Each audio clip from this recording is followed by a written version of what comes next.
आकाशवाणी लखनऊ से प्रस्तुत है प्रादेशिक समाचार।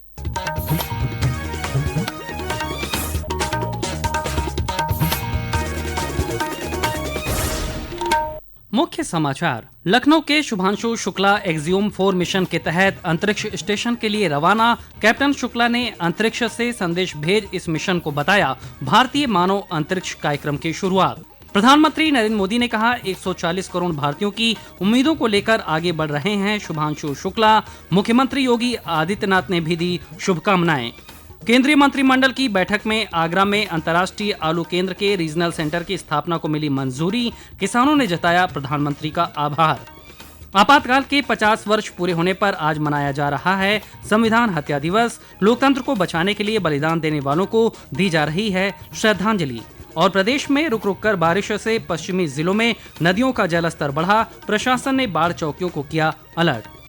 नमस्कार, प्रदेश के समाचारों के साथ मैं शैलेंद्र और अब समाचार विस्तार से।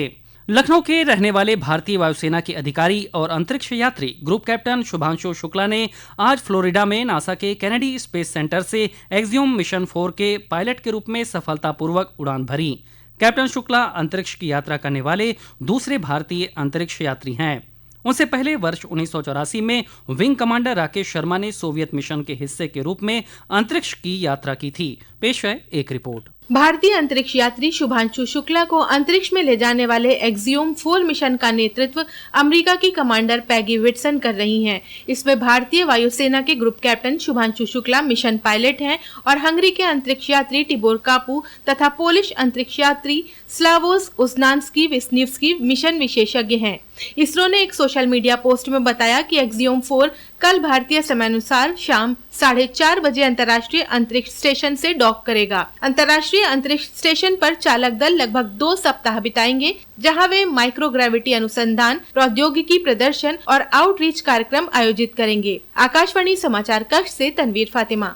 उड़ान भरने के कुछ देर बाद ग्रुप कैप्टन शुभांशु शुक्ला ने अंतरिक्ष से संदेश भेजा। इस संदेश में उन्होंने कहा कि भारत 41 साल बाद एक बार फिर अंतरिक्ष में है। उन्होंने कहा कि यात्रा अंतर्राष्ट्रीय अंतरिक्ष स्टेशन की शुरुआत नहीं है, बल्कि भारत के मानव अंतरिक्ष कार्यक्रम की शुरुआत है। मेरे प्यारे देशवासियों, 40 साल बाद हम वापस अंतरिक्ष में पहुंच गए हैं और कमाल की राइड थी। इस समय हम 7.5 किलोमीटर प्रति सेकंड की रफ्तार से पृथ्वी के चारों तरफ घूम रहे हैं और मेरे कंधे पे मेरे साथ मेरा तिरंगा है, जो मुझे बता रहा है कि मैं आप सबके साथ हूँ। ये मेरी इंटरनेशनल स्पेस स्टेशन तक की जर्नी की शुरुआत नहीं है, ये भारत के ह्यूमन स्पेस प्रोग्राम की शुरुआत है। इस ऐतिहासिक अवसर का जश्न मनाने के लिए शुभांशु के माता पिता ने लखनऊ में शुभांशु के स्कूल में छात्रों और शिक्षकों के साथ लॉन्च का सजीव प्रसारण देखा। इस अवसर पर शुभांशु शुक्ला के परिवार में गर्व और खुशी का माहौल है। उनकी मां आशा शुक्ला ने कहा कि वो इस बात को लेकर बहुत गौरवान्वित हैं कि उनके बेटे ने आज इतिहास रच दिया है। दोनों ही चीजें हैं, गौरव भी महसूस हो रहा है और उल्लास भी लग रहा है, अच्छा भी लग रहा है, सब कुछ बढ़िया लग रहा है। पल तो अच्छा ही हमारे लिए, बहुत बढ़िया। हमारे बेटे ने इतिहास रच दिया। शुभांशु की बहन शुचि मिश्रा ने कहा कि ये पल उनके लिए बहुत भावनात्मक है। उन्होंने बताया कि परिवार को विश्वास है कि ये मिशन सफल होगा। जी बिल्कुल, हम पेरेंट्स ने सुबह सुबह बहुत अच्छे से पूजा करी थी उनके लिए, क्योंकि उनके मिशन को सक्सेसफुल बनाने के लिए। उसके बाद हमारी बात भी हुई शुभांशु से and he was also very confident and happy. उनके ये कॉन्फिडेंस दिखाने की वजह से भी हम कॉन्फिडेंट फील करते हैं कि जो होगा अच्छा होगा। राष्ट्रपति द्रौपदी मुर्मू ने सोशल मीडिया पोस्ट में ग्रुप कैप्टन शुभांशु शुक्ला को शुभकामनाएं दी हैं। उन्होंने कहा कि ग्रुप कैप्टन शुभांशु शुक्ला ने अंतरिक्ष में भारत के लिए एक नया मील का पत्थर स्थापित किया है। प्रधानमंत्री नरेंद्र मोदी ने सोशल मीडिया पोस्ट में लिखा है कि भारतीय अंतरिक्ष यात्री ग्रुप कैप्टन शुभांशु शुक्ला अंतर्राष्ट्रीय अंतरिक्ष स्टेशन पर जाने वाले पहले भारतीय बनने की राह पर हैं। वो अपने साथ 1 अरब 40 करोड़ भारतीयों की इच्छाएं, उम्मीदें और आकांक्षाएं लेकर आए हैं। मुख्यमंत्री योगी आदित्यनाथ ने इस मिशन के लिए शुभांशु शुक्ला को शुभकामनाएं देते हुए कहा कि प्रधानमंत्री के दूरदर्शी नेतृत्व में इस अंतर्राष्ट्रीय अंतरिक्ष मिशन में भारत की भागीदारी वैज्ञानिक प्रगति और वैश्विक सहयोग के प्रति हमारी अटूट प्रतिबद्धता को दर्शाती है। प्रधानमंत्री नरेंद्र मोदी की अध्यक्षता में आज हुई केंद्रीय मंत्रिमंडल की बैठक में आगरा में अंतर्राष्ट्रीय आलू केंद्र के दक्षिण एशिया क्षेत्रीय केंद्र की स्थापना समेत कई अन्य प्रस्तावों को मंजूरी दी गई। केंद्रीय सूचना एवं प्रसारण मंत्री अश्विनी वैष्णव ने बताया कि आगरा में आलू केंद्र की स्थापना होने से इस क्षेत्र में आलू और शकरकंद की उत्पादकता, कटाई के बाद प्रबंधन और मूल्य संवर्धन में सुधार के साथ ही किसानों की आय और रोजगार को बढ़ावा मिलेगा। उत्तर प्रदेश भारत में सबसे बड़ा आलू का उत्पादक है और उत्तर प्रदेश में जो आगरा के आसपास वाला क्षेत्र है वो बड़ा आलू का बेल्ट है। उस बेल्ट में आगरा में जो इंटरनेशनल पोटैटो सेंटर है उसका रीजनल सेंटर स्थापित किया जाएगा 111 करोड़ रुपए की लागत से। राज्य सरकार ने बहुत ही निर्णायक तरीके से काम करके जमीन दे दी है ऑलरेडी और अब वहाँ पे केंद्र सरकार और राज्य सरकार और इंटरनेशनल सेंटर के सहयोग से ये सेंटर बनेगा। मुख्यमंत्री योगी आदित्यनाथ ने इस निर्णय के लिए प्रधानमंत्री का आभार जताया। उन्होंने कहा कि ये निर्णय खाद्य एवं पोषण सुरक्षा के साथ साथ कृषि आधारित रोजगार और कृषक समृद्धि को भी नई दिशा देगा। इस फैसले से आगरा के किसान भी उत्साहित हैं। आलू किसान रामदास ने कहा कि अंतर्राष्ट्रीय आलू केंद्र खुलने से किसानों को बहुत लाभ होगा। इस अंतर्राष्ट्रीय आलू केंद्र के शुरू होने से न सिर्फ आलू का उत्पादन बढ़ेगा बल्कि किसानों की आय भी बढ़ेगी। अंतर्राष्ट्रीय आलू केंद्र की आगरा में स्थापना करने की योजना के लिए मैं प्रधानमंत्री श्री नरेंद्र मोदी जी का बहुत बहुत आभार व्यक्त करता हूं। ये समाचार आप आकाशवाणी लखनऊ से सुन रहे हैं। ताज़ा समाचार जानने के लिए आप हमारी वेबसाइट newsonair.gov.in पर लॉगिन कर सकते हैं। इसके साथ ही आप प्रादेशिक समाचारों का ये बुलेटिन हमारे YouTube channel news on AIR Lucknow पर भी सुन सकते हैं। आपातकाल के 50 वर्ष पूरे होने पर आज देश भर में संविधान हत्या दिवस मनाया जा रहा है। इसी क्रम में प्रधानमंत्री नरेंद्र मोदी की अध्यक्षता में हुई केंद्रीय मंत्रिमंडल की बैठक में आज आपातकाल की घोषणा के 50 साल पूरे होने पर एक प्रस्ताव पारित किया गया। वहीं प्रदेश भर में आपातकाल की 50वीं वर्षी पर संगोष्ठियों का आयोजन किया गया। मुख्यमंत्री योगी आदित्यनाथ ने लखनऊ में आयोजित कार्यक्रम में कहा कि 25 जून 1975 का दिन भारतीय लोकतंत्र के इतिहास का दुर्भाग्यपूर्ण दिन था। आज का दिन हम सब के लिए संविधान बचाने का एक दिवस के एक संकल्प के रूप देश के महान स्वतंत्रता संग्राम सेनानियों के संकल्पों से प्रेरणा ग्रहण करने का एक अवसर देता है। कैसे कैसी प्रताड़ना हुई हमें आने वाली पीढ़ी को बताना पड़ेगा। संविधान हत्या दिवस हमें उन घटनाओं की याद दिलाता है जब 25 जून 1975 को संविधान का गला घोटकर देश पर आपातकाल थोप दिया गया था। यह आपातकाल से पीड़ित प्रत्येक व्यक्ति को श्रद्धांजलि देने का दिन है। पेश है एक रिपोर्ट।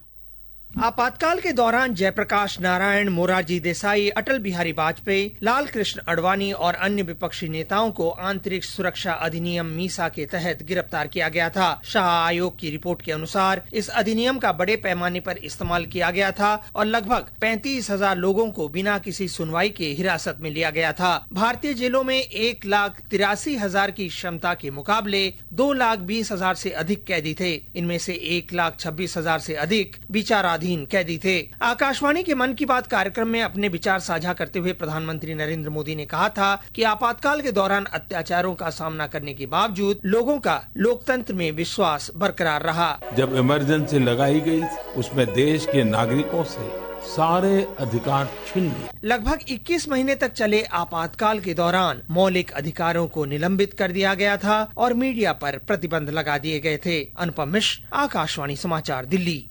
केंद्र सरकार ने आज गौतम बुद्ध नगर में 417 करोड़ रुपए की लागत से इलेक्ट्रॉनिक विनिर्माण क्लस्टर 2.0 की स्थापना को स्वीकृति दे दी है। केंद्रीय सूचना एवं प्रौद्योगिकी मंत्री अश्विनी वैष्णव और राज्य मंत्री जितिन प्रसाद ने आज इस परियोजना की समीक्षा की। इस परियोजना को यमुना एक्सप्रेसवे औद्योगिक विकास प्राधिकरण द्वारा विकसित किया जाएगा। राज्य सहकारी डेयरी फेडरेशन द्वारा संचालित कानपुर, गोरखपुर, कन्नौज डेयरी प्लांट का संचालन अब राष्ट्रीय डेयरी विकास बोर्ड करेगा। मुख्यमंत्री योगी आदित्यनाथ की उपस्थिति में इसको लेकर आज एक एमओयू किया गया। इस एमओयू के तहत अंबेडकर नगर स्थित पशु आहार निर्माणशाला के संचालन की जिम्मेदारी भी राष्ट्रीय डेयरी विकास बोर्ड को सौंपी गई है। लोकसभा स्पीकर ओम बिरला ने आज मुरादाबाद में संविधान साहित्य वाटिका का उद्घाटन किया। इस पार्क में सिंधु सभ्यता से लेकर वर्तमान भारतीय गणराज्य की झलक है। इससे पहले श्री बिरला ने ट्रेडर्स और एक्सपोर्टर्स से संवाद करते हुए मुरादाबाद के हस्तशिल्प को सराहा और कहा कि यहां कौशल विकास केंद्र खोला जाएगा। प्रदेश के अधिकांश जनपदों में रुक रुक कर बारिश से पश्चिमी जिलों में नदियां उफान पर हैं। सहारनपुर में बारिश के कारण कई गांवों का तहसील से संपर्क कट गया है। बाढ़ की आशंका के मद्देनजर प्रशासन ने बाढ़ चौकियों को अलर्ट कर दिया है। उधर अमरोहा में भी बिजनौर बैराज से पानी छोड़े जाने से गंगा का जलस्तर तेजी से बढ़ रहा है। मौसम विभाग ने आगामी 2 दिनों में प्रदेश के अधिकांश हिस्सों में बारिश होने का अनुमान जताया है। और अंत में मुख्य समाचार एक बार फिर। लखनऊ के शुभांशु शुक्ला एक्सियोम 4 मिशन के तहत अंतरिक्ष स्टेशन के लिए रवाना।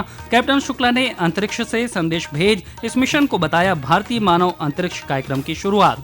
प्रधानमंत्री नरेंद्र मोदी ने कहा 140 करोड़ भारतीयों की उम्मीदों को लेकर आगे बढ़ रहे हैं शुभांशु शुक्ला। मुख्यमंत्री योगी आदित्यनाथ ने भी दी शुभकामनाएं। केंद्रीय मंत्रिमंडल की बैठक में आगरा में अंतर्राष्ट्रीय आलू केंद्र के रीजनल सेंटर की स्थापना को मिली मंजूरी। किसानों ने जताया प्रधानमंत्री का आभार। आपातकाल के 50 वर्ष पूरे होने पर आज मनाया जा रहा है संविधान हत्या दिवस। लोकतंत्र को बचाने के लिए बलिदान देने वालों को दी जा रही है श्रद्धांजलि। और प्रदेश में रुक रुक कर बारिश से पश्चिमी जिलों में नदियों का जलस्तर बढ़ा। प्रशासन ने बाढ़ चौकियों को किया अलर्ट। इसी के साथ प्रादेशिक समाचारों का ये बुलेटिन समाप्त हुआ। अगला बुलेटिन रात 8 बजे FM पर प्रसारित किया जाएगा। नमस्कार।